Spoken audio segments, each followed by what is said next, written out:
Şiddemiz doğrusu man bu komandani ko'rib judayam xursand bo'ldim, chunki judayam pozitiv, judayam aktiv, judayam ahil, inoq komanda ekansizlar. Ilohim hammalaringizga tez kunlarda kvalifikatsiyalaringiz 1 pog'ona, 2 pog'ona, 3 pog'ona oshishini tilab qolaman. 2026-yil ilohim Zirabotim komandasining yili bo'lsin. Albatta sizlar 2-3 pog'ona oshadigan bo'lsalaringiz, albatta ustozlaringiz ham 2-3 pog'ona ko'tariladi.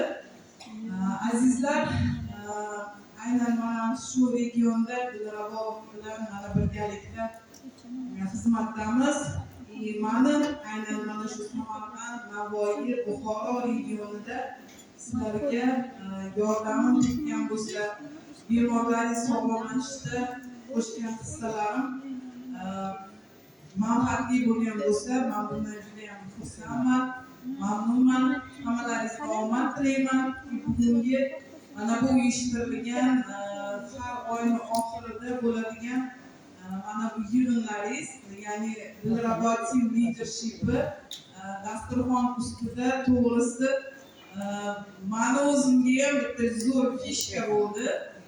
Ilohim o'zimni komandamda Toshkent viloyati, Qashqadaryo, mana komandam Xorazmda komandam bor. Xudo xolasa aynan mana shunday dasturxon ustida leadershiplarni Xudo xolasa biz ham yo'lga qo'yamiz. Hammalaringizga omad tilayman, bayram muborak bo'lsin. Ilohim Zirabotim komandasi faqat qolgan.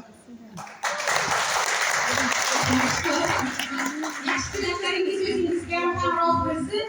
Ilohim to'g'rimiz 2026-yilda Izumrud komanda lideri bo'lib boradi. Oldingizdan minnatdor insonlaringiz ko'paysin ilohim. Rahmat. Azizlarim, yuragimga yaqinlarim, mana bugun har birimizni mana shu yerda saodat to'kib o'tirishimizga sababchi bo'lgan. Buxoroda belli tamal toshini qo'ygan. Har bir xonadonda mana shu belli mahsulotini kiritishga muvaffaq bo'lgan. Orqada katta komandani ergashtirgan inson, jasoratli, matonatli ustoz. Ko'plab Dilrabotim jamoasida 300 ga yaqin bronza komanda liderlarini borlatgan. 30 dan ortiq tekin sayohatchilarni chiqarib, o'zlari bilan birgalikda tekin sayohatlarga olib borgan va 20 ga yaqin tekin